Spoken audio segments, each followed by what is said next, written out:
اور اسی طرح ہم نے ہر نبی کے دشمن بہت سے شیطان پیدا کیے تھے، کچھ آدمی اور کچھ جن میں سے بعضوں کو چکنی چپڑی باتوں کا وسوسہ ڈالتے رہتے تھے تاکہ ان کو دھوکہ میں ڈال دیں، اور اگر اللہ چاہتا تو یہ ایسے کام نہ کر سکتے۔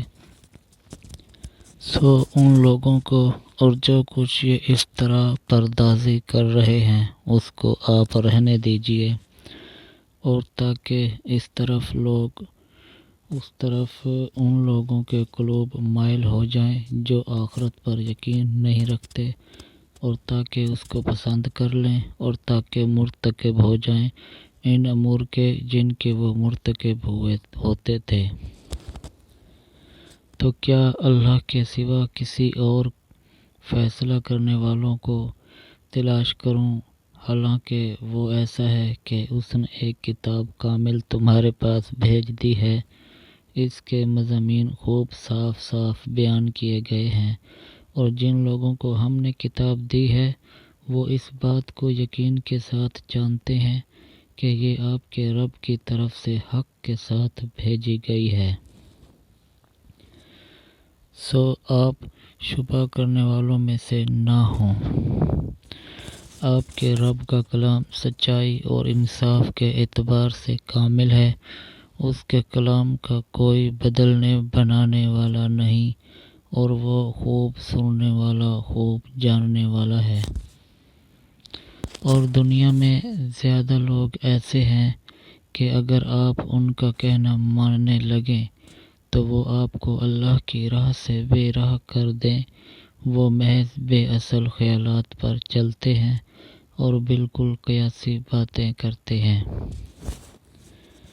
بالیقین آپ کا رب ان کو خوب جانتا ہے، اور جو اس کی راہ سے بے راہ ہو جاتا ہے، اور وہ ان کو بھی خوب جانتا ہے جو اس کی راہ پر چلتے ہیں۔ سو جس جانور پر اللہ تعالیٰ کا نام لیا جائے اس میں سے کھاؤ اگر تم اس کے احکام پر ایمان رکھتے ہو، اور آخر کیا وجہ ہے کہ تم ایسے جانور میں سے نہ کھاؤ جس پر اللہ کا نام لیا گیا ہو، حالانکہ اللہ تعالیٰ نے ان سب جانوروں کی تفصیل بتا دی ہے جن کو تم پر حرام کیا ہے، مگر وہ بھی جب تم کو سخت ضرورت پڑ جائے تو حلال ہے۔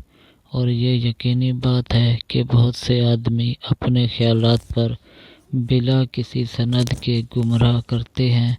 اس میں کوئی شبہ نہیں کہ اللہ تعالیٰ حد سے نکل جانے والوں کو خوب جانتا ہے۔ اور تم ظاہری گناہ کو بھی چھوڑ دو اور باطنی گناہ کو بھی چھوڑ دو، بلا شبہ جو لوگ گناہ کر رہے ہیں ان کو ان کے کیے کی عنقریب سزا ملے گی۔ اور ایسے جانوروں میں سے مت کھاؤ جن پر اللہ کا نام نہ لیا گیا ہو، اور یہ کام نافرمانی کا ہے، اور یقیناً شیاطین اپنے دوستوں کے دل میں ڈالتے ہیں تاکہ یہ تم سے جدال کریں، اور اگر تم ان لوگوں کی اطاعت کرنے لگو تو یقیناً تم مشرک ہو جاؤ گے۔ ایسا شخص جو پہلے مردہ تھا پھر ہم نے اس کو زندہ کر دیا، اور ہم نے اس کو ایک ایسا نور دے دیا کہ وہ اس کو لیے ہوئے آدمیوں میں چلتا پھرتا ہے۔ کیا ایسا شخص اس شخص کی طرح ہو سکتا ہے جو تاریکیوں سے نکل ہی نہیں پاتا؟ اسی طرح کافروں کو ان کے اعمال خوشنما معلوم ہوا کرتے ہیں۔ اور اسی طرح ہم نے ہر بستی میں وہاں کے رئیسوں ہی کو جرائم کا مرتکب بنایا تاکہ وہ لوگ وہاں فریب کریں، اور وہ لوگ اپنے ہی ساتھ فریب کر رہے ہیں اور ان کو ذرا خبر نہیں۔ اور جب ان کو کوئی آیت پہنچتی ہے تو یوں کہتے ہیں کہ ہم ہرگز ایمان نہ لائیں گے جب تک کہ ہم کو بھی ایسی ہی چیز نہ دی جائے جو اللہ کے رسولوں کو دی جاتی ہے۔ اس موقع کو تو اللہ تعالیٰ ہی خوب جانتا ہے کہ کہاں وہ اپنی پیغمبری رکھے۔ ان قریب ان لوگوں کو جنہوں نے جرم کیا ہے اللہ کے پاس پہنچ کر ذلت پہنچے گی اور ان کی شرارتوں کے مقابلے میں سزائے سخت۔ جس شخص کو اللہ تعالی راستہ پر ڈالنا چاہے اس کے سینوں کو اسلام کے لیے کشادہ کر دیتا ہے، اور جس کو بے راہ رکھنا چاہے اس کے سینے کو بہت تنگ کر دیتا ہے، جیسے کوئی آسمان میں چڑھتا ہے۔ اس طرح اللہ تعالیٰ ایمان نہ لانے والوں پر ناپاکی مسلط کر دیتا ہے، اور یہی تیرے رب کا سیدھا راستہ ہے۔ ہم نے نصیحت حاصل کرنے والوں کے واسطے ان آیتوں کو صاف صاف بیان کر دیا۔ ان لوگوں کے واسطے ان کے رب کے پاس سلامتی کا گھر ہے، اور اللہ تعالیٰ ان سے محبت رکھتا ہے ان کے اعمال کی وجہ سے۔